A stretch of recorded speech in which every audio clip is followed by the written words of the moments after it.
Now going live in 5, 4, 3, 2, 1. 2 minutes ahead of schedule, and here we are. Welcome to IKRRPTV Talk Radio. I'm your host David C, and I'm going to be doing your show tonight. I will be your host, and I hope you enjoy this broadcast. Well, I'm going to start with some news items which I put out. Don't forget, remember, this is an amateur zone, so I'm a complete amateur at this, and of course, obviously, it goes without saying that I'm not a professional. I'm just going to present news as I see it and what have you. Okay, some articles, news articles. Number one, someone found an entire rat in their Subway sandwich. How on earth do you get a rat in a Subway sandwich? I'm going to ask you, the audience, perhaps maybe you want to comment on my Facebook page. How do you get an entire rat in a Subway sandwich? And I've been to Subway a couple of times, about twice, I think. And I'm pretty sure that if there were people being served rats live or dead, it doesn't say. Let's have a look at the article and read the article. By the way, the article was posted by, I believe it was posted by the news360.com news site. And this is what it says. Subway's slogan is "Eat fresh." Well, you can't get any fresher than that, can you? A dead rat? Yeah, you can't get any fresher than that. But a crispy salad in one of its sandwiches came with a rat too much extra crunch.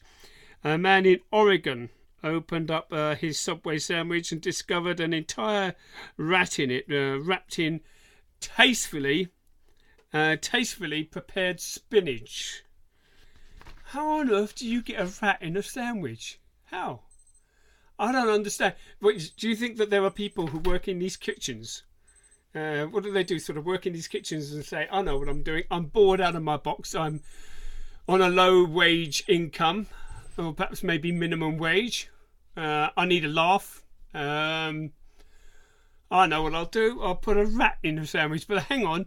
When you're going to work, surely the whole notion of going to work with a dead rat or a live rat, in your case, knowing full well that you purposefully intend to put it in a sandwich, I'm just trying to work out the logistics of this one. It sounds like I should have a bullshit detector or bullshit button, or perhaps maybe one of those funny sounds like "Moo!" Very strange. I'm not altogether sure of the logistics of this story. I think this story might be one of those ones that is pushed into the media. I'll read on a bit on this one because it's kind of interesting. Matt Jones said, it's the funniest thing I've ever seen, but it's also the most disgusting thing I've ever seen. I laughed because I was like, it was like there was no way of this just happening. Subway claims the moist rodent arrived in bagged spinach. Now, hang on. Right. I used to work for a convenience store. Name, I won't say. When you receive goods in these convenience stores, and after all, Subway is the culinary equivalent of a convenience store. The food is convenience wrapped. It's prepared. It's the whole system is a formula. Essentially, when you run those kind of stores, you have a formula by which you go through things, and so the duty, the responsibility of the duty manager, whether the duty manager is an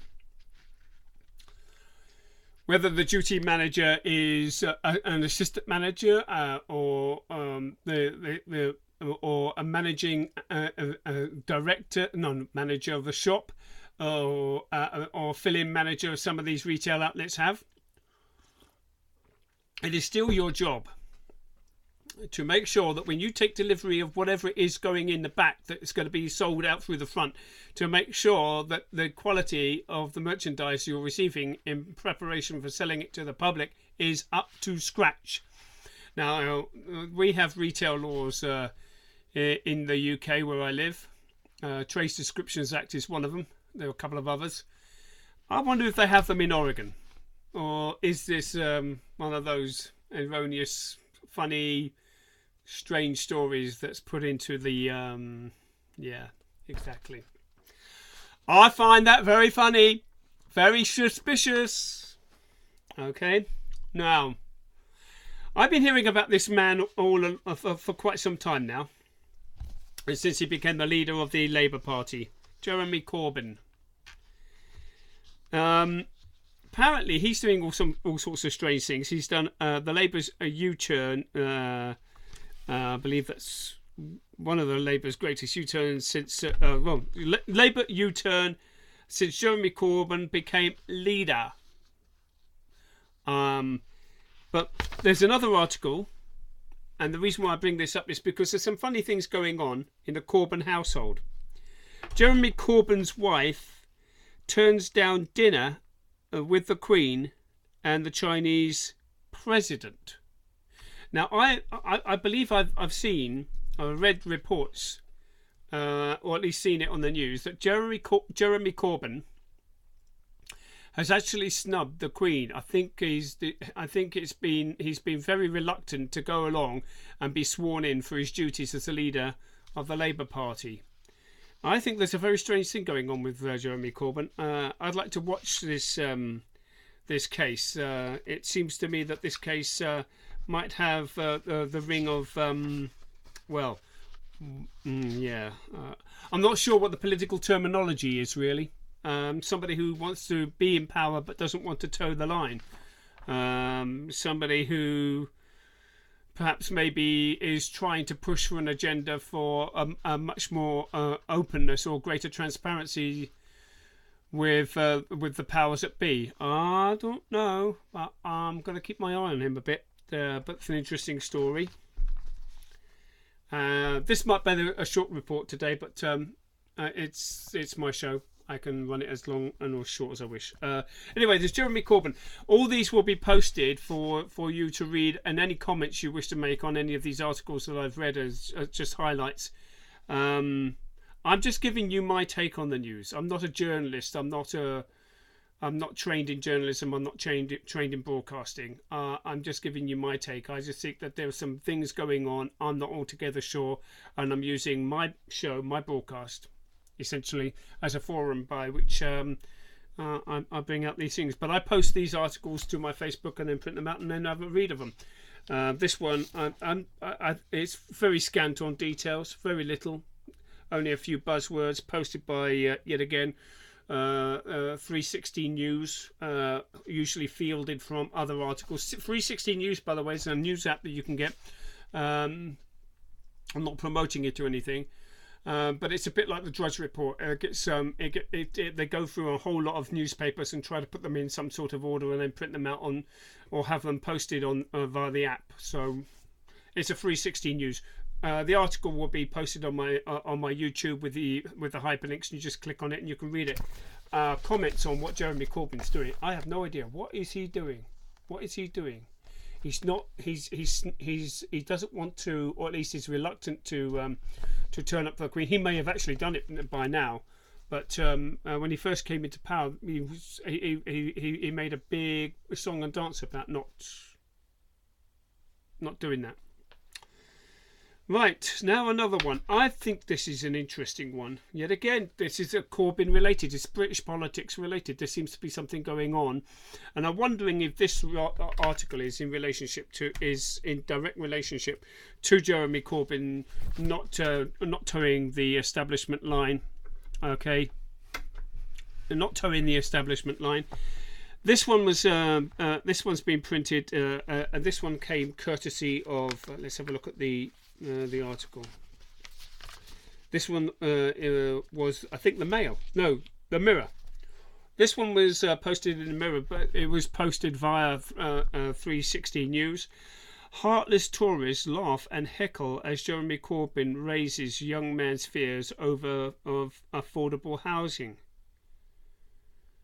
There is something very strange going on in British politics when it becomes a disorderly house, like a frat house. The guys who are the initiated, oh yes, the old school tie, those people who have had privilege given to them. This man, Jeremy Corbyn, I believe that he is he's raising the issues of the affordable housing, and I think it's big by and large because he considers that the current position in British politics is a lot of the leaders have become out of touch with the grassroots people. Well, here it's actually using the term out of touch Tories laugh as Jeremy Corbyn asked questions from young voters during a rowdy session at Prime Minister's Questions. The Labour leader said he had 3,500 questions from members of the public who can't afford to buy or even rent. And by the way, this kind of leads to something that I was observing happening. Oh, I guess it was happening. What did we say? Last year, I think. And I noticed that I tended. I remember that I said on my first broadcast that I dedicated it to a gentleman I knew who for 21 years. He used to read newspapers all the time, and sometimes I'd pick up the Free Standard and the Free Metro for him because those newspapers were free. They were made free the moment a Russian oligarch bought the newspapers. And I noticed last year something very strange. The year before last and last year, I noticed something very strange. That in London, suddenly, there was a whole slew, over a period of about 6 to 8 months, of billionaires' yachts coming into the capital. And we're talking about Monaco type yachts. These are the things you'd normally find down on Monaco, down in Cannes, down in Marseille, down in Nice. They were coming into the capital. At the same time, I also noticed a sudden rise in the amount of cranes that were being erected for the purpose of new development. So I'm putting two and two together, rightly or wrongly, that there's an awful lot of money coming into the capital, and that money is being used for property redevelopment. And when we say property redevelopment, we don't mean buying in council flats, buying in cheap affordable housing, or renovating docklands for apartments for the purpose of letting out to people who are on minimum wage and below. No, there's an awful lot of money being coming into this capital. In one case, it was reported by the Evening Standard. I'm not altogether sure which month it was last year, that residents in one of the harbours on the Thames were given eviction notices. Specifically, so one of these yachts could come in and moor on the Thames. So there's an awful lot of money, and I noticed that this was an increasing case. 13, 14 yachts, I think it was, over a period of 6 months. And that's an awful lot of money coming into the capital. So we have here Jeremy Corbyn. He's obviously concerned about the issue, and by the way, in the capital, in London, I presume it's the same in every major developed city, that that property is becoming a big issue, because as people want to have a better life, as they want to get on the property ladder, as they want to get a chance to own their own property, or perhaps maybe even start a property portfolio. Most people who are on minimum wage or low wages can't do that. That's an impossible dream for them. It's impossible. I've calculated that in order for a person to have and I've done some actuaries on this, in order for a person in London to have a relatively productive, and I mean a relatively excuse me, productive existence in London. That is the opportunity to pay for your bills, pay for your travel to work, pay for laundry, pay for bits and pieces, pay for food, pay for your services, pay for your rent and or mortgage. You would need around about a minimum of between 25 and 37,000 a year just to enjoy the opportunity to live in London and have a kind of lifestyle that allows you to get away once a year. Okay, now most people are working well below that limit, well below that threshold, and they must feel quite sort of deprived and underprivileged. And I'm not talking about people who are impoverished, poor and starving and homeless. I'm talking about people, honest workers, who are trying to make it over, who are trying to develop their life, and just simply have found themselves having to just work like nobody's business without much of a reward for it. And I suspect that Jeremy Corbyn's been trying to raise this issue with regards to what's happening in the capital, and perhaps maybe what's happening in the UK generally.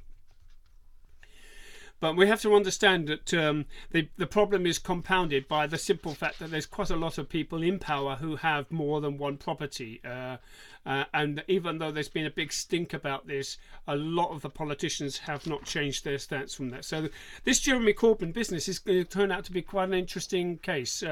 That's 3 stories that I managed to field today specifically on Jeremy Corbyn. And it's going to be interesting to see how that pans out. But to be heartless and to laugh and mock and jeer somebody, I saw that happen once on behalf of a preacher. I'm not going to name the name because I don't think it's right. But he mocked it in a very discourteous way another preacher. Both of them are US preachers, US-led preachers. And the way it was said in such a callous way. It's one thing to question. I do have a bone of contention on this one. It is one thing to laugh at somebody just because you think that they're funny and because they dress weird and because they're a lunatic. They look odd. They misbehave themselves. It's one thing to have a pop at them because of that. That is, I think, is absolutely downright rude. But it's another thing to have a pop at what they believe, because at least if they say what they believe, you can bring their belief system to the table and investigate it. You can put it against a whole barrage of tests from whatever position, parallax view, perspective, or version of events that you have. And generally speaking, the statement rings true when we're dealing with such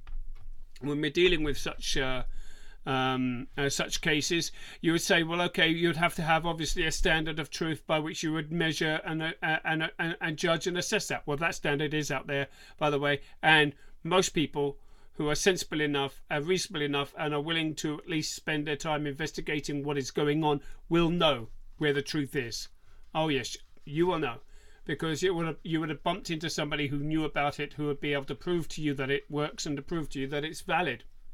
I myself believe in the truth. I believe that Yeshua.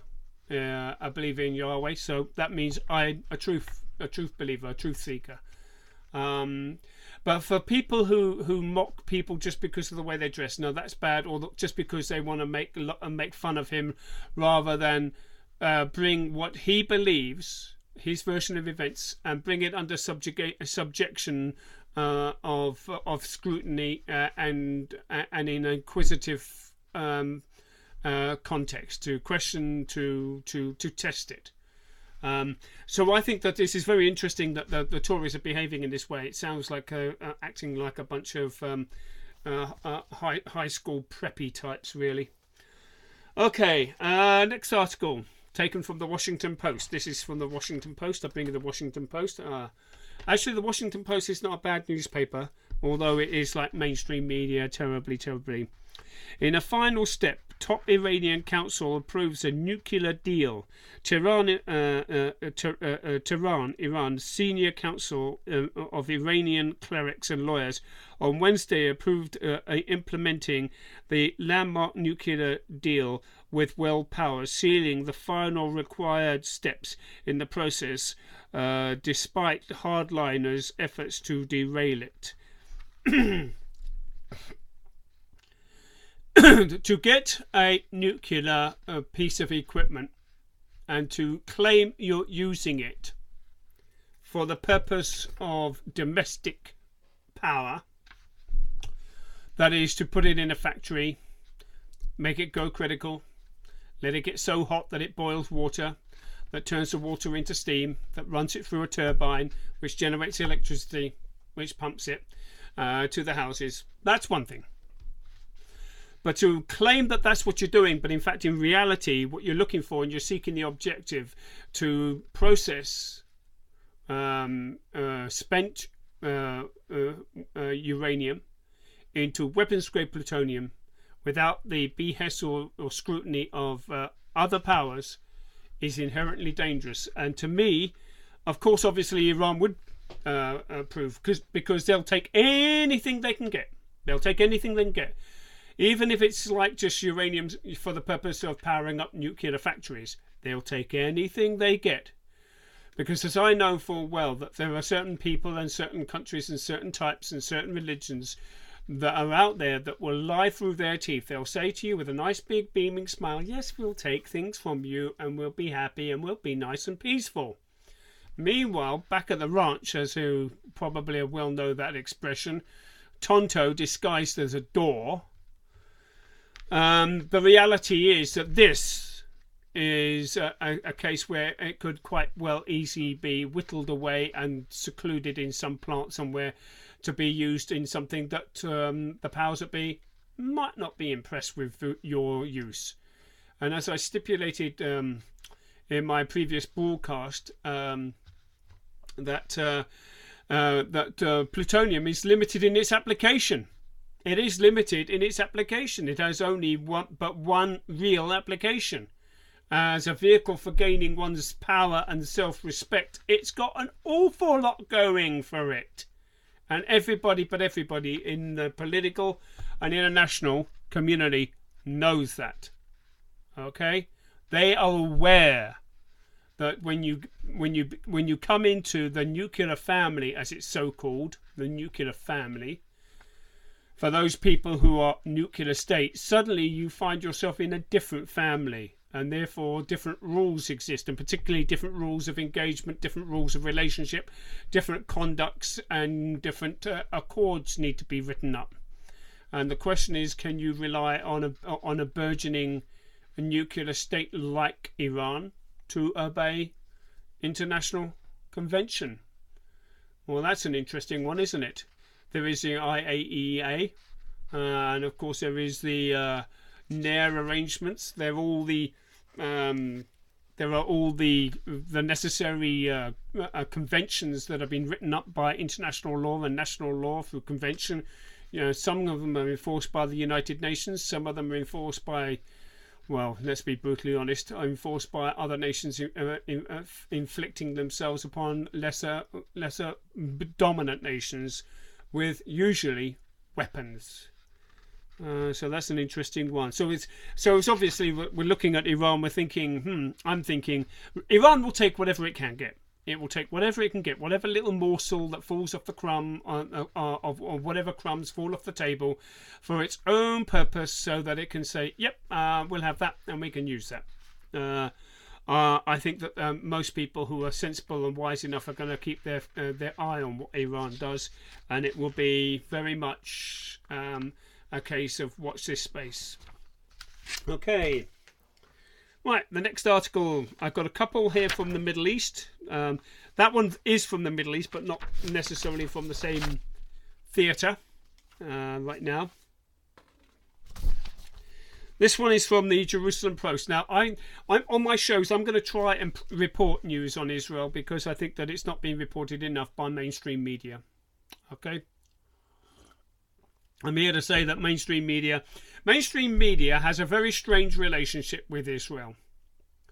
There are sometimes they will report articles that seem that they, or at least would lend to the image or the idea or the notion that they favour Israel, but most of their reports will be anti-Semitic in nature, will be anti-Israeli in nature, and will be, in some cases, downright derogatory of Israel.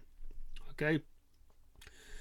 But what's happening in Israel right now, I don't know if, for those people who only follow their own national news, for those people who only follow the news that that's right underneath their noses, that is the news that affects them directly, they probably might not be aware, unless they visit Israel or have friends or dealings with Israel on a regular basis, they might not be aware of exactly how volatile it is in Israel right now. Okay, it is a critical situation. It is so critical that it's now actually been acknowledged by certain news outlets that this is now the third intifada, and we might as well get used to it. This is an intifada. It is uprising. It's a hit and run by the young Palestinian males, mainly males. There's some women. I've seen some video clips of women. Palestinian women having a go at Jewish people.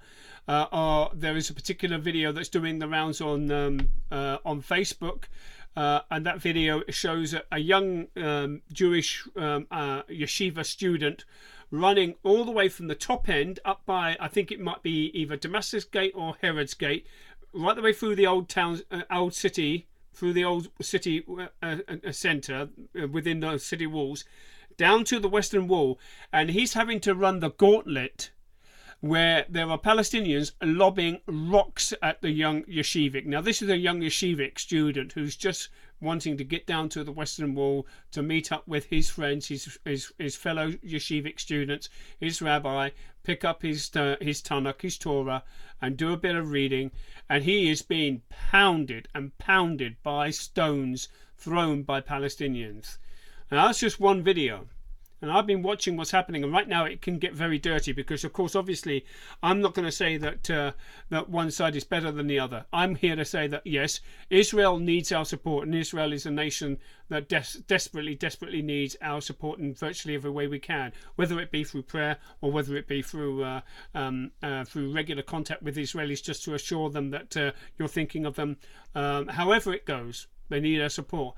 Now, in some cases in the theatre of war, accidents and mistakes do happen on both sides. But this particular case, we are looking at a rise of insurgency by young Palestinians who have been in some way incited, in some way instructed to go about doing this kind of damage to Israelis. Not only that, there has been reports and documented video footage yet again floating online which shows that the Palestinians in the West Bank are attempting to break holes in the massive big wall that has been erected to separate the West Bank from Israel, specifically to prevent suicide bombers gaining access to Israeli territory. Now, with that in mind, I'm going to read the news that we have here from 3 articles, I think. This one here: a terrorist shot dead at Jerusalem's Damascus Gate in a thwarted stabbing attack. Now, this is obviously the terrorists would have been shot dead. Classify them as a terrorist. Well, they are terrorists. Anybody who terrorizes somebody else, you're a terrorist. Okay? Make no bones about it. If you go into the Americans have a term. The Americans have a terminology. Their terminology is home invasion. Okay, it's when a bunch of people who are criminals who break down your door and invade your home with the intention of solely putting you in terror and occupying your place of abode, and not only occupying your place of abode, but also, if necessary, stealing and taking things from you, and even worse, going for physical assault upon the occupants of the house. Now, that's called a home invasion. That's a form of terrorism because the people who live in that house, the people who own or rent that house, which is their domicile, they have been terrorized. So anybody who decides that they're going to have a pop at a person who is in terms of the war, in terms of the military machine, an innocent, a person who who hasn't committed any crime, who's not picked up a gun or hurt anybody, when they are terrorized by somebody else, that's a terrorist. That's what a terrorist is. Somebody who inspires and inflicts terror upon another person. And this is what's happening in Israel right now. We are seeing an intifada in which the young Muslims are attempting to push the maximum envelope of hostility against Israel on a daily basis now. I've been to Israel on 4 occasions, and on all 4 occasions I didn't see any trouble. Okay, and there is a reason why that happens, and I'm thankful for the reason why. And the Israeli government know the reason why. Okay, but I never saw trouble. I never witnessed trouble, except for on my last trip, and that was when I was on my own. Because on the 4 occasions that I went to Israel with a group, so I could feel safe and looked after. And by and large, I was greatly looked after and enjoyed all of those trips. But on my last trip, I had 2 days downtime. I decided to go it alone up in Jerusalem, and that was I arrived on the day that 4 rabbis were brutally murdered in a synagogue in the West Bank, in Western Jerusalem. And I was staying at a hotel on the Mount of Olives in the West Bank, Palestinian region. And what they do at night time to celebrate what they did to Jewish people is absolutely horrendous. One would say, and I'll give you a description of what it felt like for me.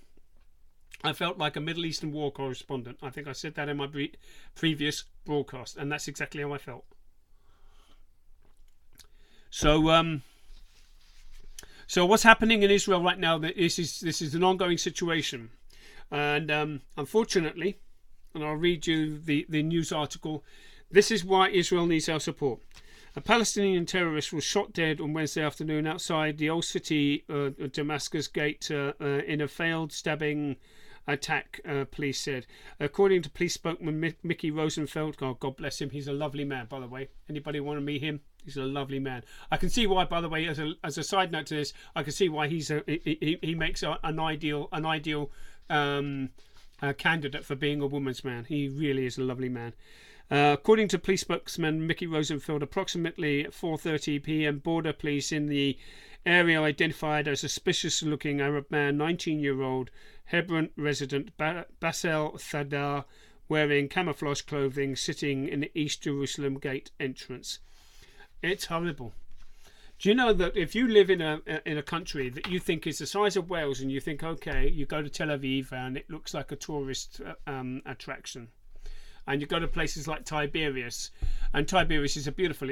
I've likened Tiberias to being okay. It's on the coast of the Sea of Galilee, true. But if you look at the city of Tiberias and you go there, it's a bit like Margate. It's a bit like the Mediterranean version of Margate. It's got loads of little shops that sell inflatable rubber dinghies and all that kind of stuff, little spades and buckets and make sandcastles and whatever.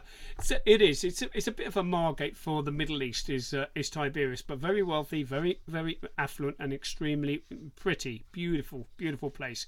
Weather's great to be there. But you'd think that you'd be mistaken if you went to these places that Israel is actually a nice place to go. Well, it is by and large a very beautiful place to go. But unfortunately, because of the troubles that are happening in Israel right now, there are parts of Israel that are descending into absolute chaos, and people's lives are being put in danger on a daily basis. I'm kind of surprised actually, because I have the Iron Dome a rocket warning app on my cell phone, and right now I haven't seen much in the way of rocket launches and rocket attacks from the Gaza Strip occurring with today. Okay, next news. Yet again, this is all Middle East related. Okay, Syrian regime jet bombard rebel-held Damascus suburbs. Now, for those people who know that region, Damascus is the capital of Syria. It's the oldest capital. I believe it is quoted as being the oldest capital in the Middle East, and it is being literally torn to pieces. Now, for those people who have Bible students will know that there is a prophecy that relates to Damascus becoming a ruinous heap. We may well actually be seeing this fulfilled right before our eyes. Okay, we may actually well be seeing that one unfolding as we speak before our eyes, with what is going on with ISIS, with the Syrian rebels, and this is right yet again right on the northern borders of Israel, and yet again we have Hamas. Now, down in the Gaza Strip, we have the Palestinian Authority with the young Palestinians conducting themselves with the Intifada from the West Bank into mainland Israel and specifically Jerusalem. And to the north, we have Hezbollah. Now, Hezbollah, yet again, like Hamas, are an Islamic terrorist organization whose sworn purpose is to see the annihilation and the elimination of Israel from the face of the globe. So we have this here, and right now this is like the bad wolf knocking on the door, and everybody keeps on saying that Israel's the bad wolf of the Middle East. I will not go along with that, because I believe that Israel is, as Benjamin Netanyahu said, as Bibi. Well, then we call him Bibi. I'll call him Bibi. As Bibi gave a speech, I think it was last year, before the Congress and before the UN and before the President, and he made a classic, beautiful statement, and I agree with him 100% on that one, when he says Israel is not what's bad about the Middle East, Israel is what is good about the Middle East. Okay? For those people who are anti-Semitic, anti-Zionist, anti-Israeli, most of them, unfortunately, tend to follow the line that Israel is an apartheid state and that Israel is an aggressor. And they cite cases where young Palestinians have been shot needlessly by Israeli soldiers, IDF soldiers, by police. They can cite case notes. But actually, I've yet to see a list. Perhaps it's out there on the internet, and if anybody knows of a list, I'll have a look at a list. But generally speaking, if it's by mainstream media, and particularly if it's by mainstream media organisations that herald out of the US and Britain, I would be highly suspicious of such reports, specifically because they have been known to lie. Yes, I'm talking about the BBC being caught saying things which weren't true right in front of our face, and I'm regarding World Trade Center building number 7 for those people who are into that kind of thing. But yet again, that's Damascus. So Syria is yet again, it's still a hotbed. And all right now, the whole of the Middle East, and particularly the little cluster of nations that surround Israel, they're now starting to get up in arms. They're now starting to get really well and truly up in arms with a whole lot of things. And this could well and truly turn out to be very disastrous. But I believe that what Yeshua said, I believe that what Yahweh said in his word, when he declared that Israel shall remain forever, and yes, Israel shall remain forever. It's inscribed upon the palm of Yahweh's hands. So, next one. Police begin sealing off flashpoint Arab neighborhoods in Jerusalem. So, obviously, this is in response to what's happening in the Middle East. Apparently, there was I think a day, either this week or last week, where they actually stopped people unnecessary people entering into the old city of Jerusalem, into the old city walls.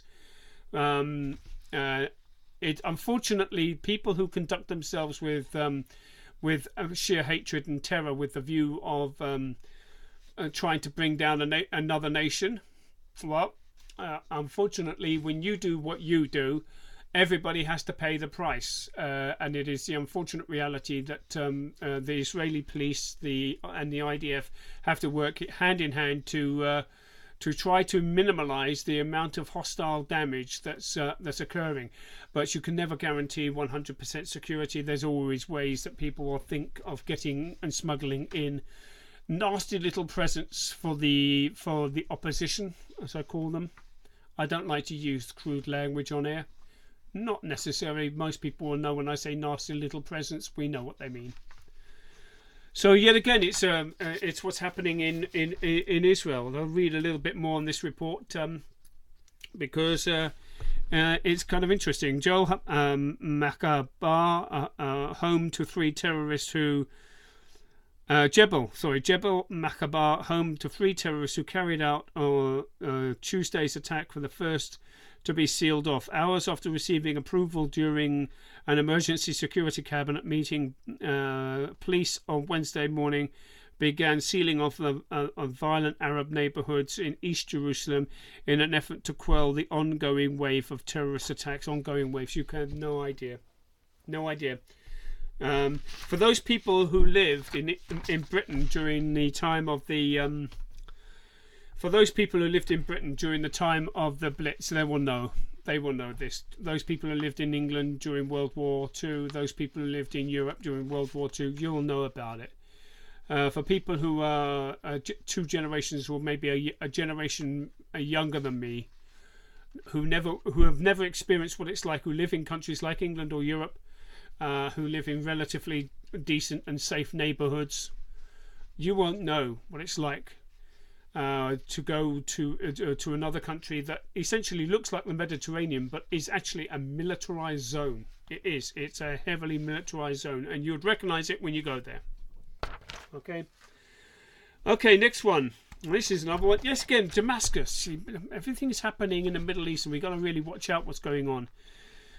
Shells hit Russian embassy grounds in Damascus. I'll read this one because, yet again, this is what's going on. This is what's happening in the Middle East.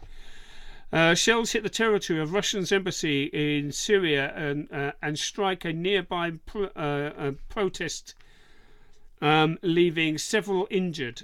Moscow artillery shells hit the grounds of the Russian embassy in Damascus on Tuesday, as Moscow escalated its bombing campaign in support of Syrian President Bashar al-Assad. One shell landed on the sports facility, another on the housing complex. But this is yet again Damascus and Middle East. It's such a war zone. It must be terrible trying to live a life in a world where you're trying to raise kids or trying to develop an economy. But I have to say that if you look at virtually all of the Muslim countries in the Middle East, the general view that you get, with the occasion of some areas, most of the places look like they're desert. Look like they've been ravaged by war and ravaged by hatred and animosity and variance. And yet again, this is the Middle East. The Middle East is rising as a major hotspot. Okay, the next article. We're going to come off the Middle East right now because we're going to go to another one. Right, this article's from has been posted. Let's read the articles from. Yet again, it's posted by 360 News, and is actually on behalf of I think the Guardian. Tesco is to put security tags on shopping baskets after thieves. I get the feeling like, how on earth?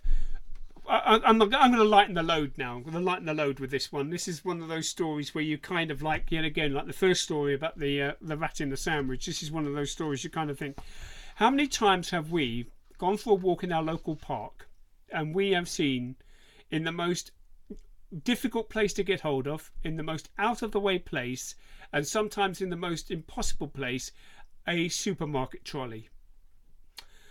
I don't know how that happens. Now, the supermarkets, in an attempt to the supermarkets are undergoing a bit of a change. I don't know whether anybody's aware of this, but I kind of pick up on it when I go into the supermarkets. I now know there are European directives that require that supermarkets charge you now 5p for one of those cheapy, flimsy bags that you put your shopping in. Well, that's obviously a carbon tax issue. That's an issue designed specifically to make sure that they can claw back money that's lost on the carbon tax for carbon emissions and recycling. But supermarkets have also have made several attempts to try to stop supermarket trolleys going missing. One of the ways that they've tried stopping is to put a magnetic device on the wheels and put an induction ring around the outside of the supermarket periphery, so that when you try to take that supermarket trolley out from that supermarket area, the induction ring triggers a device and the magnetic switch goes off and it drops a brake on the wheel. Well, that's one way. Another way is they put little coin ops on the trolleys. Now they're going to be deciding to find a way to prevent supermarket baskets from going missing. Supermarket baskets. I've seen it done once or twice actually. Tesco have reported putting security tags on their baskets after a surge in thefts following the new plastic bag charge. See, supermarkets said that they had seen a significant rise in stolen baskets since the government 5p tax on carrier bags was introduced on the 5th of October, a carbon tax. So we see it again. So here we have. This must obviously be, I'm sorry to say, but these supermarket baskets going missing. It's got to be with people who are using these baskets rather than the bags because they probably can't afford the bag. I wonder, can you afford the bag? 5p. You're buying 8 or 9 items, going to cost you somewhere in the region of about 8 quid, 9 quid. Is 5p going to be too much for you to be worried about? I think that's a rather bogus story, and somehow I think that smacks of having a phony bone of contention. And by the way, a phony bone of contention, I will be doing an article on the phony bone of contention at some stage in the future. My take on it, by the way, not other people's. But we're going to go from one article, which is kind of security related, to another article that's security related. And this one, I chose this one today because it's kind of it is kind of an interesting article. The reason why it's kind of an interesting article is because it is security related, but to do with state secrets. The article is it's posted by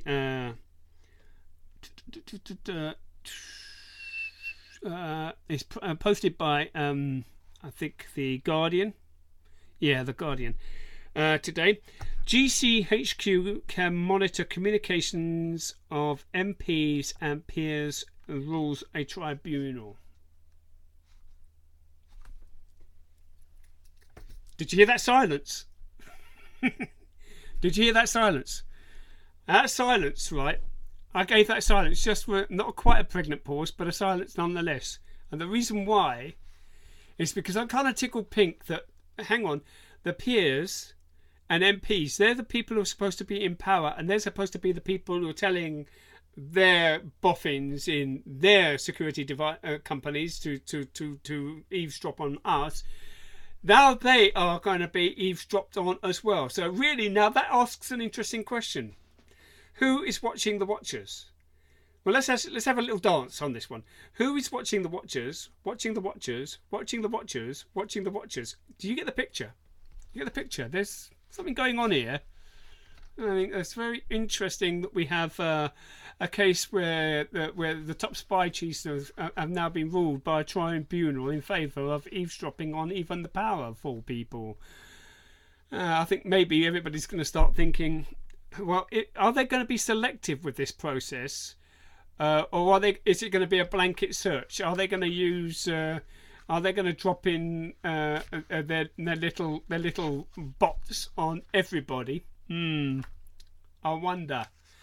And it's an interesting one because we know full well through Echelon that's a joint shared system.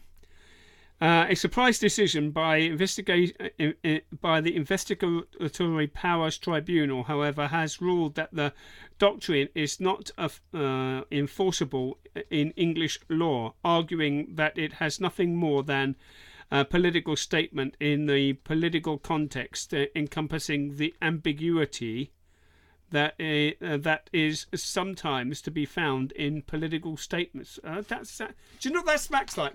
When you read something like that, I'm going to tell you this now. That article is really interesting.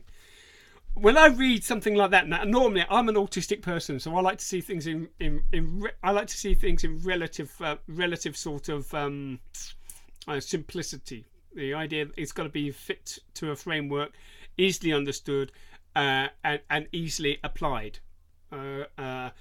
But intellectually superior, or not superior, but intellectually advanced enough to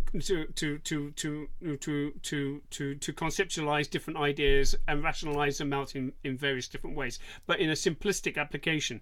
Now, when I read articles like this, particularly when I read that statement there, which is a top statement just underneath the headlines there, I get the feeling that statement was drafted up by a lawyer somewhere. I get the feeling some lawyers there.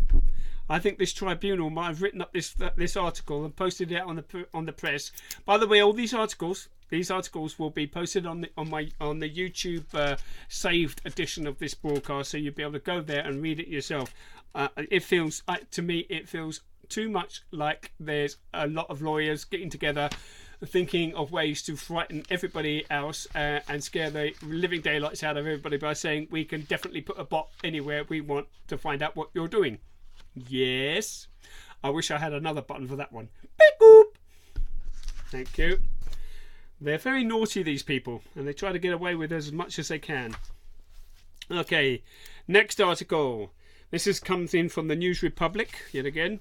Posted 13th of October 2015. These articles there.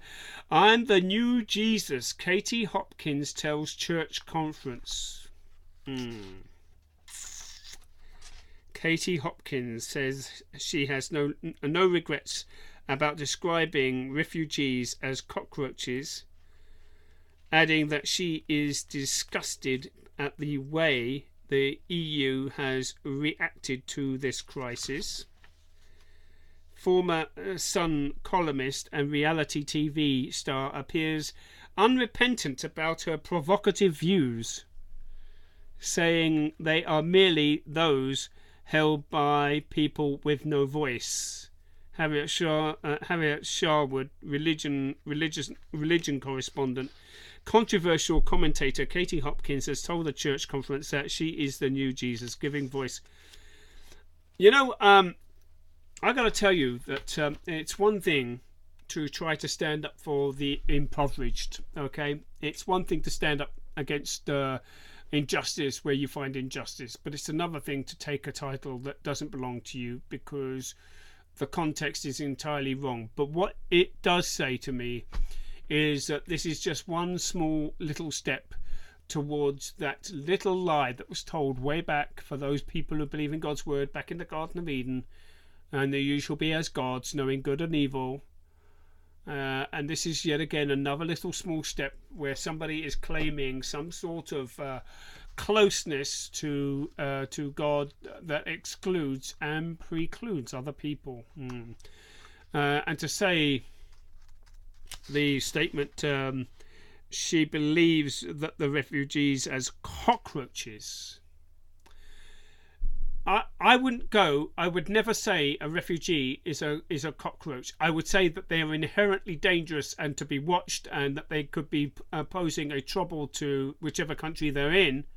That's one thing to make a statement like that, but it's another thing to totally demean those. And this Katie Hopkins kind of reminds me a little bit like Ann Coulter, the conservative book writer, author and columnist in the United States, and also very much an outspoken woman with outspoken views from the religious right. You want to know what she looks like, by the way? That's what she looks like. Yeah. I'm worried about people who do things like that. Okay, now it's 5:29. And I'm going to now do my lead article, and I'm going to run through this as best as I can. I really don't know how to deal with this one, but it's a very interesting one. Now, this article, I'm going to read the headlines first, and it's to do with the Pope. Okay, the Pope issues an extraordinary apology for its recent scandals. Okay. For its recent scandals following outcries over the sacking of gay priests and gay lobby rumours. The Pope offered an apology from the Catholic Church for a series of scandals. The Vatican has been focused on controversies including the coming out of gay priests, The pontiff was in the headlines for a gaffe which helped oust Rome mayor, made an apology during his weekly general audience on St. Peter's Square. Now, I have to say this is something that is a bit of a pet project for me, and I'll explain the reason why. First of all, the Pope, for those people who don't know how the Roman Catholic system works, the Roman Catholic system, particularly the pontifical system, it works like this. You have a white Pope, not because he's a white man, but because he wears the white silk suit cassocks of the white Pope. And you have the black Pope, not because he's a black man, but because he wears the black cassocks of the Jesuit general. And generally speaking, since the rise and advent of the Jesuit order, the black Pope has been the real power behind the Vatican, and the white Pope being a figurehead. For those people who have done their studies on the Jesuits, and particularly the Jesuit oath, will know that the Jesuits cannot be trusted to say anything truthful. If they speak as if they're sounding like they're saying something truthful, you can be sure that their motives are not biblical. Their motives are with the view of one of the buzzwords that I, for want of a better expression, that the Jesuits use, and that is the ends justify the means. So this is one of those cases where the pontiff can say something that is truthful or acting in a way that seems to be somewhat noble and making an apology, but it's because he has an ulterior motive for doing it, and not because he's genuinely remorseful, sorry and repentant of his sins. And the reason why is because this particular Pope actually is a Jesuit general as well as the white Pope. So he's a black Pope and the white Pope. Now they said that this is the first time in history that the black Pope and the white Pope have been one and the same person. Now it's a bit like having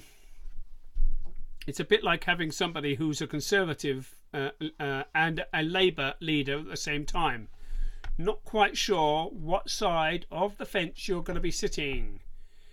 It's meant to be that way, by the way, and I'll explain the reason why.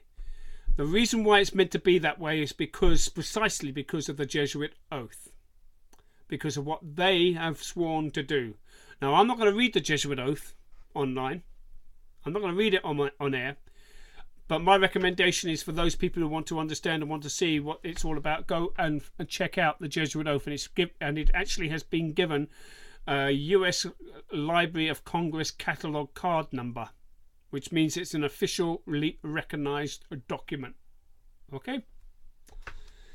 But there is an issue here that's also a subtext to the issue, and it's much more complex than that with the Vatican, because unfortunately most people who look at the Vatican, who treat the Vatican and accept what the Vatican say on face value, tend to think that when the Pope makes an issue of apology, that he's being noble. There is a second issue, and this is a much deeper issue, and this is to do with one of the papal doctrines that's called the doctrine of infallibility. The idea of infallibility is that the Pope never makes a single mistake. He is without error, he's without sin, he is perfect, and he is essentially, because Jesuits have the power, have been given and divested the power by whatever in the Vatican to forgive sins. Now, there's only one person who has the power to forgive sins, and that's Yahweh. That's Jehovah. Only he can do that. Okay? He can do that in Yeshua's name, but he can do that. But this one, when the Pope, speaks, he speaks ex cathedra. There's a hot debate whether ex cathedra is precisely what it means, or whether it's something else. Or I take it in the simplest text that when a man claims to be able to forgive you of your sins, he's acting as a position of God Almighty, and if he's speaking ex cathedra, he's saying what he believes to be the voice of God. Therefore he is God, therefore he is without sin, therefore he is perfect, therefore he is without error. This article is a very interesting article. Okay, and I'll read a little bit of the article, and then I'm going to read a quote. The Pope issues an extraordinary apology for the recent scandals. I'm reading again. Pope Francis has offered a surprise public apology from the Catholic Church for a series of scandals which have shaken the city of Rome and the Vatican. The Vatican has been the focus of several controversies, including the coming out of gay priests and the leak of a controversial letter. Okay. But this is an article which I'm going to go on to, and I'm going to read here: Papal infallibility. Okay, I will post this article as part of the I think it's called the epilogue, as part of the epilogue of today's broadcast. Papal infallibility is widely misunderstood by Catholics and non-Catholics alike. Infallibility has been invoked by popes only twice, by Pope Pius the IX in defining the Immaculate Conception of the Blessed Virgin, 1854, and 16 years before papal infallibility itself was actually defined in Vatican I Council, and Pope Pius XII defining the dogma of the Assumption of the Blessed Virgin Mary, 1950, and that is Leo the Ninth, Rerum Novarum, Pius Pius the 11th, and it goes on. But it does assert that papal infallibility means that the Pope is without sin, that the Pope is without error. Now, the reason why I bring this particular article up as my closing article is that when the Pope makes a statement that, or when it's written on canon and law, that the Pope is without sin and without error, and when the Pope makes an apology, why is it the press don't jump all over this and say, well, hang on, if you're supposed to be without sin and without error, and now you're apologizing, doesn't that make you with error, with sin, and therefore fallible? I'll give you that as my last thought for this broadcast. I hope you've enjoyed this particular broadcast. I will be posting these articles online. Your comments are greatly and more than greatly welcome. And I shall be looking forward to seeing you in the close at the beginning of my next broadcast, which hopefully will be tomorrow. Until then, I wish you good evening, and may you have a wonderful time, and may God bless you all richly.